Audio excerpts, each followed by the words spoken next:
Baik, Bismillahirrahmanirrahim. Assalamualaikum warahmatullahi wabarakatuh.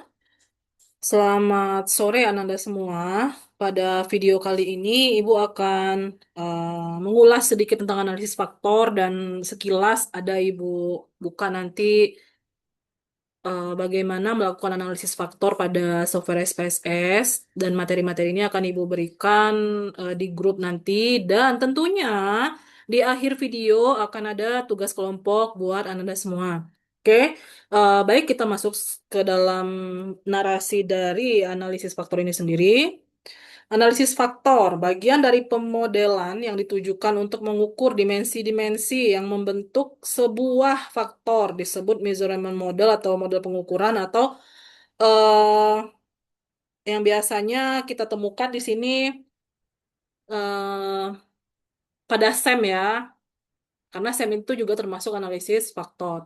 Karena model pengukuran berhubungan dengan sebuah faktor, maka analisis yang dilakukan adalah analisis faktor dengan mengkonfirmasi apakah variabel-variabel indikator yang digunakan dapat mengkonfirmasi sebuah faktor. Jadi, em, di sini kan untuk kapsel statistika sendiri, Ananda sudah banyak membahas tentang SEM atau model persamaan struktural, yang mana sebenarnya regresi itu juga analisis faktor, tapi di sini yang lebih ditekankan kalau misalnya kita memakai model pengukuran ini berarti kita menggunakan model struktural. Kalau analisis regresi itu adalah analisis faktor dengan model fungsional. Makanya di sini disebut bagian dari pemodelan. Ini maaf typo nih ya, sepertinya ini adalah buku yang Ibu dapatkan di Google ketika Ibu menggoogling dan Ibu lihat di sini bisa nih dibahas gitu ya.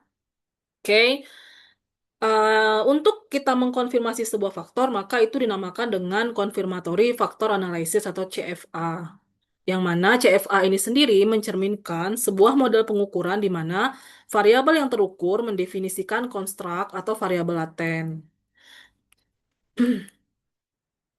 Secara definisi sendiri, analisis faktor adalah analisis statistika yang bertujuan untuk mereduksi dimensi data dengan cara menyatakan variabel asal sebagai kombinasi linier sejumlah faktor, sedemikian hingga sejumlah faktor tersebut mampu menjelaskan sebesar mungkin keragaman data yang dijelaskan oleh variabel asal. Jadi, sebenarnya mirip-mirip dengan PCA, tapi kalau PCA itu cenderung gini Ananda ya, dia mereduksi, misalkan dia akan mengelompokkan variabel itu dalam komponen-komponen. Kemudian reduksinya itu ya komponen-komponen itu ada komponen yang tereduksi. Misalkan satu komponen isinya tiga variabel, tiga faktor misalnya gitu. Mirip-mirip ya sebenarnya ya fungsi dari segi fungsi. Tapi perbedaannya dalam tahapan analisis, penggunaan matriks dan lain sebagainya.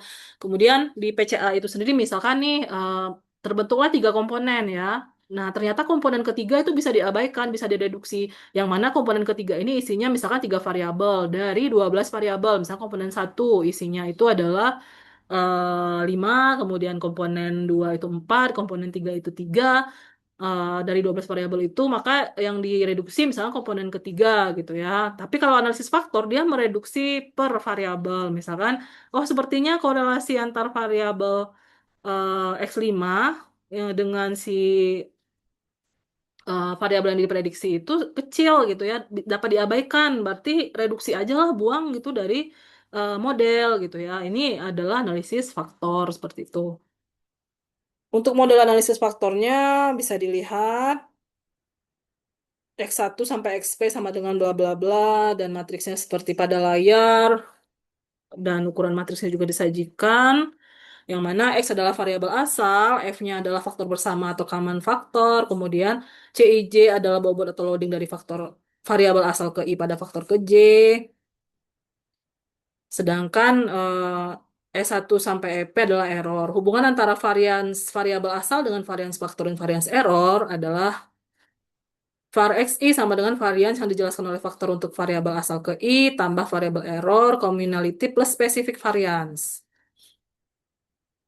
Dan besarnya bobot CIJ dapat diduga dengan menggunakan metode komponen utama ataupun kemungkinan maksimum atau maksimum likelihood. Jadi, analisis komponen utama ini bisa dijoinkan dengan analisis faktor dan bisa dijoinkan juga dengan analisis cluster. Makanya analisis komponen utama itu Ibu minta Ananda mengerjakan tugas individunya karena memang dia manfaatnya besar sekali ya. Jadi walaupun jarang yang digunakan sebagai topik utama skripsi, misalkan judul-judul itu dibunyikan principal component analysis of atau misalkan principal component analysis dari apa begitu ya. Enggak jarang sih ya. Kebanyakannya dia adalah analisis tambahan yang tidak muncul di judul Ananda. Tapi fungsinya sangat besar. Jadi maksudnya jatuhnya si PCA adalah pahlawan tanpa tanda jasa ya. Jadi dia di situ ada dilakukan tapi tidak dibunyikan pada judul-judul.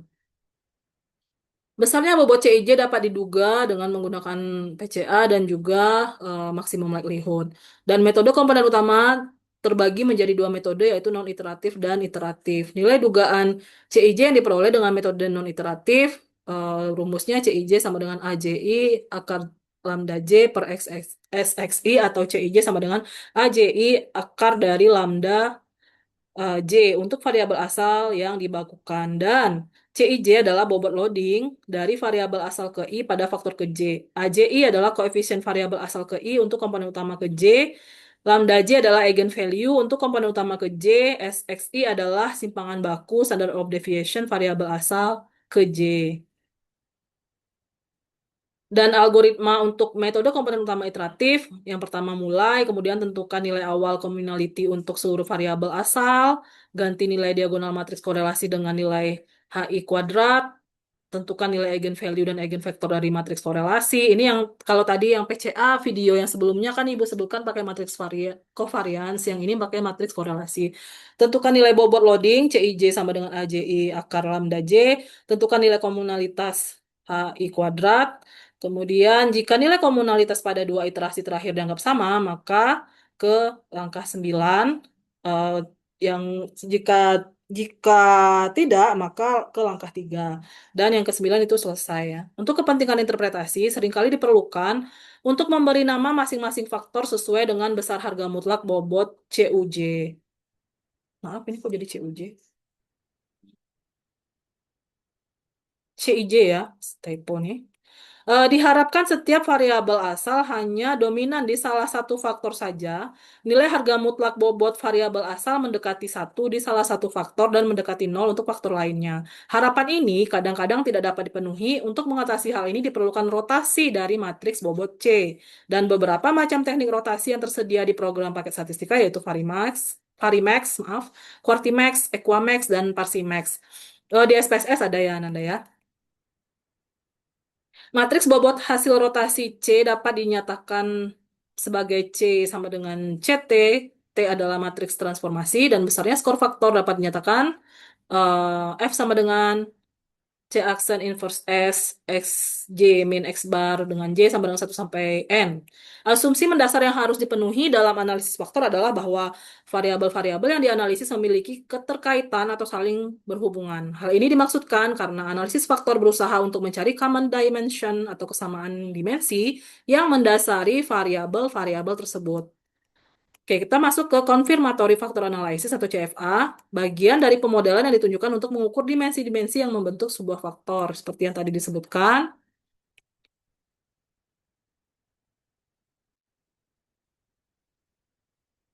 Peneliti dapat membuat CFA terhadap variabel-variabel yang direncanakan akan diperlukan sebagai indikator dari variabel laten independen. Dan variabel observasi ini disebut sebagai variabel indikator atau dimensi harus dibangun berdasarkan teori yang cukup, serta justifikasi teoritis bahwa ia dapat dipertimbangkan sebagai indikator variabel laten independen. Model pengukuran ini dapat digambarkan sebagaimana pada diagram jalur faktor satu yang dibentuk oleh indikator X1, X2, dan X3. Gambar di atas disebut sebagai single measurement model, di mana tiga buah variabel observasi digunakan untuk mendefinisikan satu variabel laten. Model pengukuran untuk variabel independen. Seperti halnya dengan variabel laten independen, CFA pada faktor ini hanya dapat dilakukan berdasarkan justifikasi teoritis yang cukup. Justifikasi dibutuhkan untuk memberikan perlakuan atas sebuah variabel dependen dalam sebuah hubungan kausalitas yang akan dianalisis. Kemudian ada model multidimensional, yaitu model pengukuran untuk beberapa variabel laten. CFA dapat dikembangkan untuk analisis terhadap lebih dari satu faktor atau variabel laten secara bersama-sama untuk faktor-faktor yang diperlakukan sebagai variabel laten independen maupun variabel laten dependen. Dalam merancang model pengukuran, perlu diperhatikan bahwa dimensi yang diharapkan untuk sebuah faktor adalah paling sedikit tiga variabel observasi. Dan contoh analisis faktor.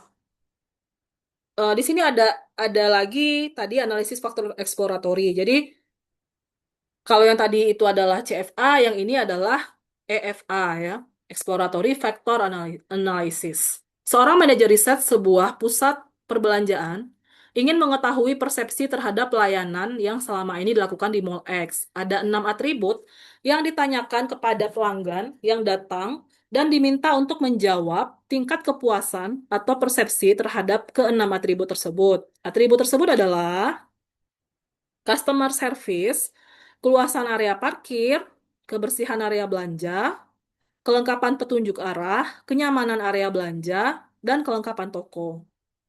Data yang diperoleh sebagai berikut. Ini datanya, tabel 80 customer maksudnya ini ya. Datanya satu ini ya. Data hasil persepsi pelanggan terhadap pelayanan sebuah Mall X. Dan ini ada jawaban dari respondennya sampai hmm, ini tabel 80.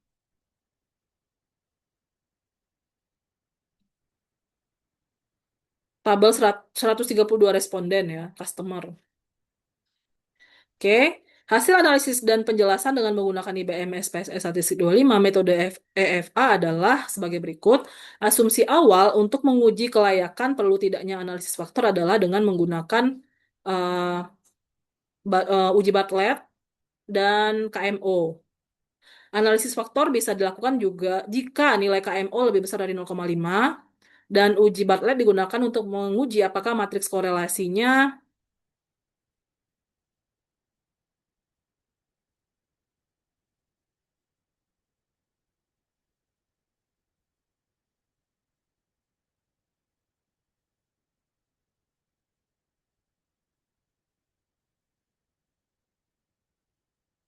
Apakah matriks korelasi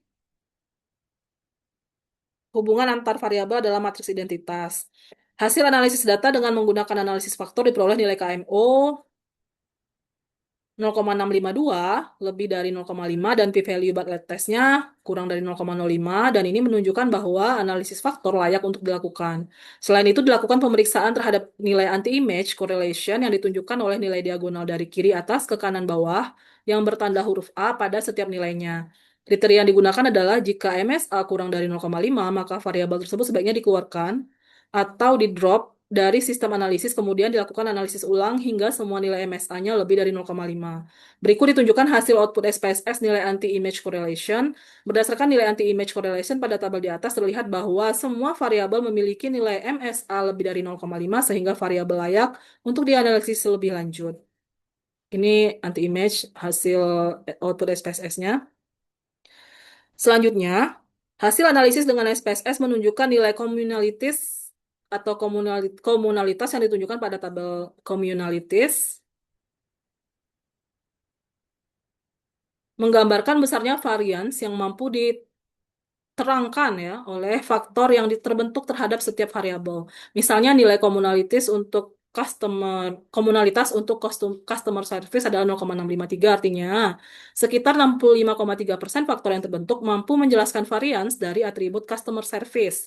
Kepuasan area parkir memiliki nilai komunalitas 0,594 yang berarti sekitar 59,4%. Faktor yang terbentuk mampu menjelaskan varians dari atribut kepuasan area parkir, demikian seterusnya. Dan secara keseluruhan dapat dilihat bahwa variabel kelengkapan petunjuk arah yang memiliki nilai komunalitas terkecil yaitu 0,334 artinya 33,4% faktor yang terbentuk mampu menjelaskan varians dari atribut kelengkapan petunjuk arah. Dan atribut kenyamanan area belanja memiliki nilai komunalitas tertinggi yaitu 0,725 atau 72,5% faktor mampu menjelaskan varians dari atribut kenyamanan area belanja. Selanjutnya adalah total variance explain yang menunjukkan besarnya varians yang mampu diterangkan oleh faktor yang terbentuk terhadap 6 variabel. Dan nilai total variance explain dapat dilihat pada tabel berikut hasil dari output SPSS-nya. Dan berdasarkan dari tabel total variance explain, dapat dikatakan bahwa dari 6 variabel dapat direduksi menjadi dua faktor atau dua dimensi. Dari kedua faktor yang terbentuk, maka variance yang mampu dijelaskan dari dua faktor tersebut adalah 58,810%. Dan ini ada script plot, memberikan bantuan dalam menentukan jumlah optimum dari banyaknya faktor yang terbentuk. Jika dilihat dari script plot, maka ada dua nilai eigenvalue yang lebih besar dari satu. Ya, script plotnya. Mirip ini ya, metode elbow ya. Untuk melihat nilai korelasi antara setiap variabel terhadap faktor yang terbentuk, maka digunakan rotated component matrix atau lebih dikenal dengan istilah nilai faktor loading. Nilai faktor loading ke-6 variabel dapat direduksi menjadi dua faktor dan pengelompokan tiap variabel yang masuk dalam satu faktor dilihat dari nilai loading faktor yang terbesar tanpa memperhatikan tanda plus minus. Ini adalah output SPSS untuk rotated component matrix. Dan berdasarkan tabel rotated component matrix di atas, pengelompokan variabel-variabel ke dalam faktor dituliskan sebagai berikut. Faktor 1, kepuasan area parkir, kebersihan area belanja, kelengkapan petunjuk arah, kelengkapan kelengkapan toko, maaf. Faktor 2, customer service dan kenyamanan area belanja. Dan pengelompokan kedua faktor tersebut juga dapat dilihat pada gambar ini. Ini bisa dilihat Ananda pada komponen satu dan komponen 2 yang dihasilkan oleh analisis faktor pada menggunakan SPSS. Dan selanjutnya ada contoh konfirmatory faktor analisis atau CFA dengan list rel untuk membuktikan validitas dan reliabilitas. Nah, caranya adalah run program list rel sehingga nampak hasil seperti berikut ini.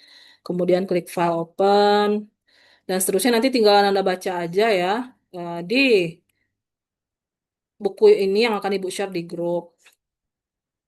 Nah, jika datanya dalam bentuk format lain, misalnya SPSS atau Excel, maka pada menu File, klik Import Data, in free format, lalu dicari file dengan tipe SPSS atau Excel, lalu OK. Klik Statistics Output Option, OK. Dan seterusnya, ini hasil dari list relnya. Klik File, New, Path Diagram, OK.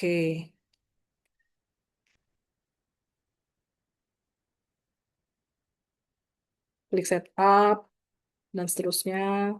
Klik Add Read Variable, Gross CFA1 PTH, OK. Bila ada variabel laten, maka klik Add Latent Variable. Klik Next, Number of Observation, klik OK. Hasilnya ini mirip ya dengan Smart PLS, tapi bedanya kalau untuk Listral tentunya ini adalah CB-SEM, Covariance Based SEM. Sedangkan Smart PLS itu VB-SEM, Variance Based SEM. Klik Setup, Build Listral Syntax.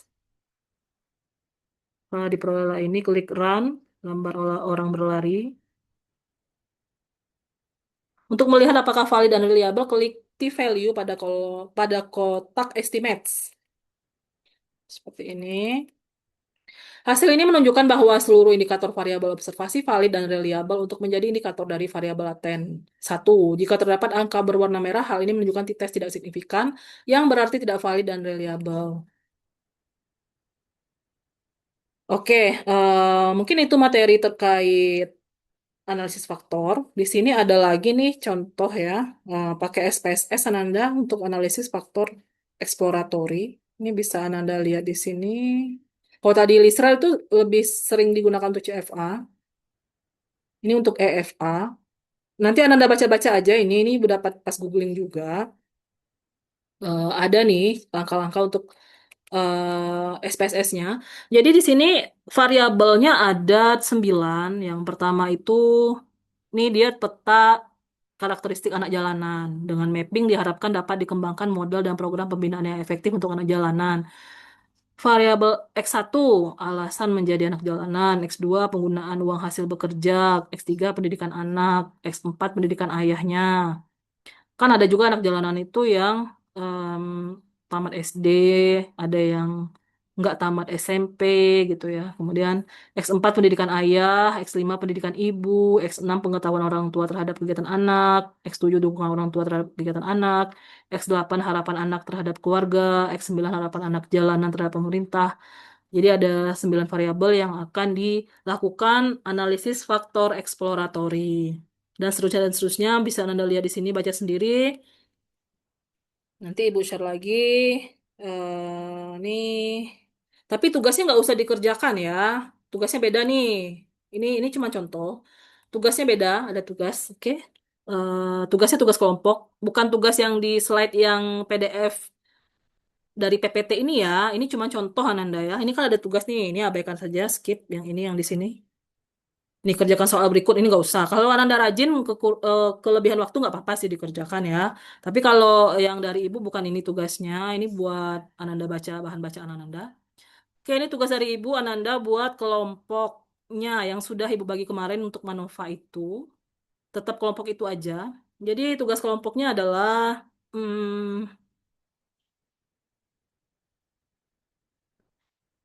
ini dia tugas kelompoknya. Ananda diminta untuk membuat video tutorial penggunaan software untuk analisis faktor dengan catatan. Dua kelompok itu boleh menggunakan software yang sama, namun analisis faktor yang dipilih harus berbeda. Misal ada dua kelompok yang sama-sama menggunakan SPSS, maka satu kelompok membuat video tutorial tentang analisis faktor eksploratory dan kelompok satunya lagi membuat video tutorial tentang analisis faktor konfirmatori. Sebenarnya ada nih bawaan dulu sih bawaan SPSS ya Amos ya. Boleh Anda pakai Amos. Kemudian pada pembukaan video langsung saja atau to the point sampaikan bahwa para peminat statistika sekalian, pada video kali ini kami akan memberikan tutorial penggunaan software untuk analisis faktor. Jadi nggak usah dibilang kami akan memberikan tutorial sebagai tugas dari statistika multivariat, nggak usah gitu. Langsung aja di awal video Ananda langsung menyampaikan seperti itu. Para peminat statistika sekalian, pada video kali ini kami akan memberikan tutorial penggunaan software untuk analisis faktor. Jangan lupa disebutkan nama-nama Ananda, anggota kelompoknya. Untuk deadline pengumpulan dan catatan, video diupload ke G Drive masing-masing kelompok. Link dikumpulkan dalam bentuk list di WA Group selambatnya hari Minggu, tanggal 10 Mei 2026 pukul 20.00. Video akan dimuat pada akun YouTube Kostapata dan jumlah view serta jumlah like akan menambah poin penilaian kelompoknya. Ini akan Ibu nilai nanti, akan Ibu evaluasi jumlah like dan kalau ada komen ya tambah lagi ya. Jumlah view dan jumlah like ini di pertemuan di ketika Ibu ngolah nilai lah ya. Karena kan Senin depan itu di tanggal 11 kan sudah masuk Bu Gusmi, sudah Ibu estafetkan perkuliahan kepada Bu Gusmi. Mungkin itu Ananda untuk tugasnya. Jika Ananda ada pertanyaan boleh Ananda tanyakan di grup. Demikian dari Ibu untuk analisis faktor. Selamat sore. Assalamualaikum warahmatullahi wabarakatuh.